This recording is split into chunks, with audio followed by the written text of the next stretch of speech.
10th class SST English medium. Today we are going to discuss about chapter number 5, that is pastoralist in the modern world. Today our topic is pastoralism in Africa. So let's start. Let us move to Africa where over half of the world pastoral population live. देखिए हमने कल के lectures में India के बारे में देखा था कि इंडिया के अंदर कॉलोनियल रूल के बाद जो पैस्टोरल लाइफ है वो किस तरीके से चेंज हो गई है। नाउ अब हम अफ्रीका के बारे में देखेंगे जहां पर दुनिया की आधी पैस्टोरल पॉपुलेशन रहती है।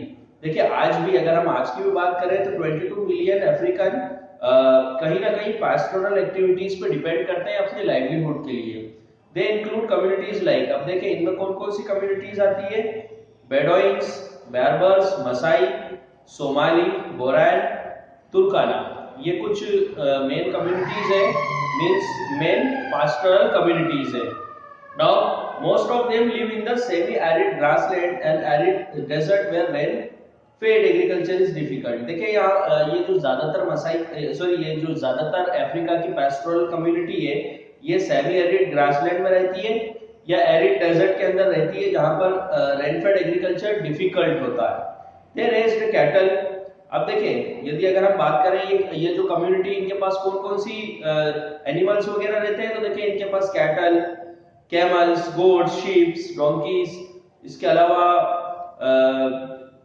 ये सारे एनिमल्स इनके पास रहते हैं। देखिए यहाँ से ये मिल्क सेल करते हैं, मीट सेल करते हैं या एनिमल की स्किन या वूल वगैरह सेल करते हैं।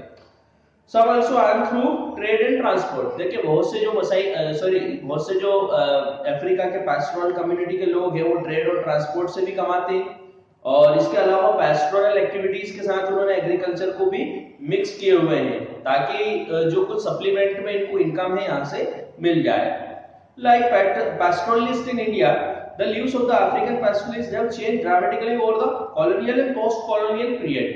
देखिए जिस तरीके से कॉलोनियल पीरियड में इंडिया के जो पैस्टोरलिस्ट कम्युनिटीज है उनकी लाइफ ड्रामेटिकली चेंज हो गई थी, वैसे अफ्रीका के जो पैस्टोरलिस्ट है उनकी लाइफ भी चेंज हो जाती है। अब क्या आता है उनकी लाइफ में चेंज ये हम देखेंगे। We will discuss some of these changes by looking at one's pastoral community, the Maasai, in some detail। अब देखें हम इस चेंजेस के बारे में देखेंगे। इसमें हम एक कम्युनिटी के बारे में डिस्कस करेंगे, मसाई के बारे में डिटेल में डिस्कस करेंगे। The Maasai cattle herders live primarily in East Africa. देखिए जो मसाई है ये कैटल हर्डर्स है, कैटल को हर्ड करते हैं और प्राइमरीली ये ईस्ट अफ्रीका के अंदर रहा करते थे। 3 lakhs in south Kenya and another 1,50,000 in Tanzania. देखिए यदि मैं मसाई कम्युनिटी की बात करूं तो ये 3 lakhs की संख्या में साउथ केनिया के अंदर रहते थे और इसके अलावा तंजानिया में 1,50,000। We will see how new lands and regulations took away their lands and restricted their movement। अब देखिए हम देखेंगे कि किस तरीके से जो नए लॉज बने थे या जो नए रेगुलेशंस लागू किए गए थे तो उसकी वजह से इनकी लैंड्स वगैरह छीन ली गई और इनकी जो मूवमेंट है उस पर रेस्ट्रिक्शन लगा दिया गया। This affected their lives in the times of drought and even reshaped their social relationships।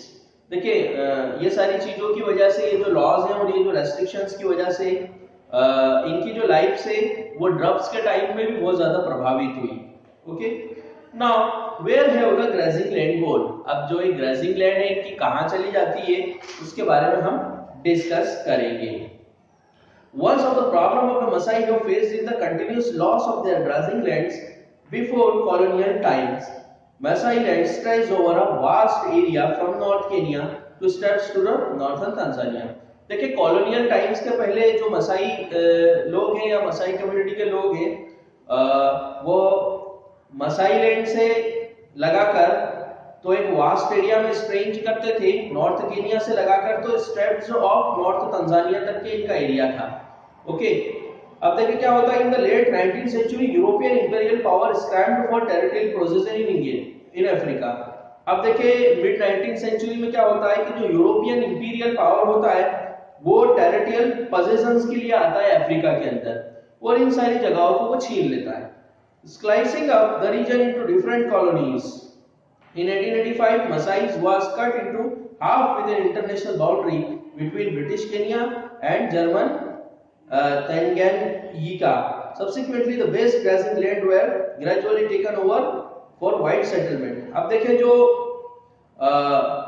ग्राजिंग land रहती है मसाई लोगों की, उसको टेकन कर लिया जाता है, इनसे ले लिया जाता है और वहां पर जो व्हाइट सेटलमेंट है वो बसाया जाता है और जो मसाई लोग हैं उनको पुश कर दिया जाता है, उनको बाहर निकाल दिया जाता है और केवल उनको एक स्मॉल एरिया दिया जाता है साउथ केन्या और नॉर्थ तंजानिया का।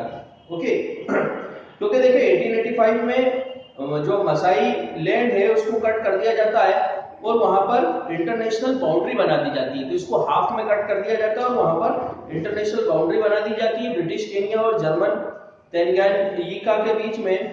और इस तरीके से जो मसाई ग्रासलैंड है वो कम हो जाता है, हाफ हो जाता है, केवल साउथ केन्या और नॉर्थ तंजानिया में ही इनके पास में जो एरिया है ये रह जाता है।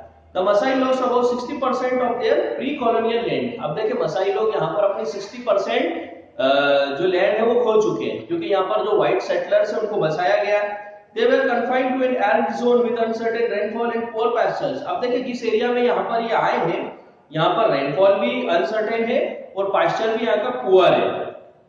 From the late 19th century, the British colonial government in the East Africa also engaged local peasant community to expand cultivation। अब देखिए लेट 19th सेंचुरी के अंदर जो ब्रिटिश कॉलोनियल गवर्नमेंट है ईस्ट अफ्रीका में, वो ये कहती है कि जो लोकल पीजेंट्स है वो ये कहती है कि आप कल्टीवेशन को एक्सपांड करें। देखिए जब कल्टीवेशन एक्सपांड होता है तो ये जो पैस्चर लैंड है ये कल्टीवेटेड फील्ड में कन्वर्ट होने लग जाती है और पैस्चर लैंड कम होने लग जाती है। In pre-colonial time, the Masai pastoral had dominated their agriculture neighbors both economically and politically. By the end of colonial rule, the situation had resolved। अब देखिए यदि हम प्री कॉलोनियल टाइम्स की बात करें तो the Maasai pastoralist had dominated their agriculture neighbours both economically and politically. देखिए जो मसाई पैस्टोरलिस्ट होते हैं वो डोमिनेटेड होते हैं उनके एग्रीकल्चर नेबर्स बोथ इकोनॉमिकली और पॉलिटिकली, लेकिन end of the colonial rule, जब तक के कॉलोनियल रूल एंड होता है ये सिचुएशन रिजॉल्व हो जाती है। Large area of grazing land were also turn into game reserves like the Maasai Mara and Samburu national park. अब देखिए जो इनकी ग्रेजिंग लैंड का लार्ज एरिया है उसको रिजर्व कर दिया जाता है मसाई मारा और सम्बुरू नेशनल पार्क के अंदर केन्या में, और इसके अलावा सेरेंगेटी नेशनल पार्क में तंजानिया में। Pastoralist were not allowed to enter this reserve. इन रिजर्व्स के अंदर पैस्टोरलिस्ट का जो एंट्री है वो रेस्ट्रिक्टेड है। ओके देखिए यहाँ पर वो एनिमल को भी हर्ट नहीं कर सकते हैं, उसके अलावा अपने जो मवेशी है उनको चरा भी नहीं सकते हैं। Very often this reserves were in the areas that had traditionally been regular grazing ground for Maasai herd. देखिए ये जो रिजर्व्स होते हैं जो ट्रेडिशनली रेगुलर ग्रेजिंग ग्राउंड होते हैं मसाई लोगों के, वहीं पर ये रिजर्व्स बनाए जाते हैं।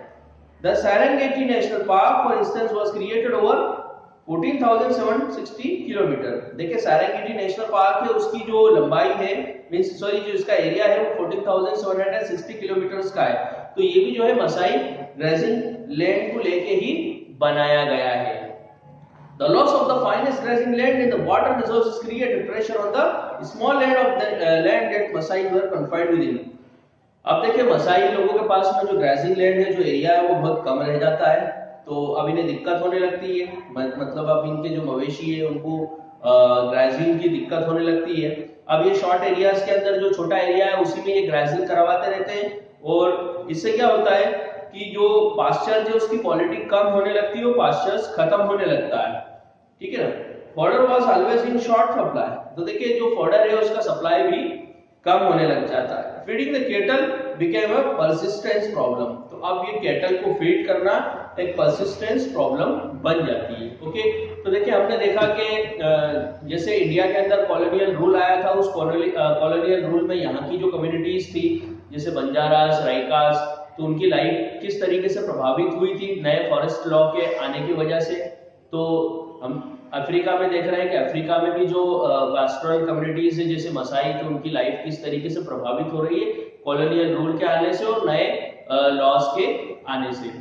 ओके तो आज के लिए बस इतना ही। आज का जो टॉपिक है वो आप अच्छे से रीड करें, रिवाइज करें, ताकि आने वाला टॉपिक आपको अच्छे से समझ में आ सके। ओके जय हिंद, जय भारत।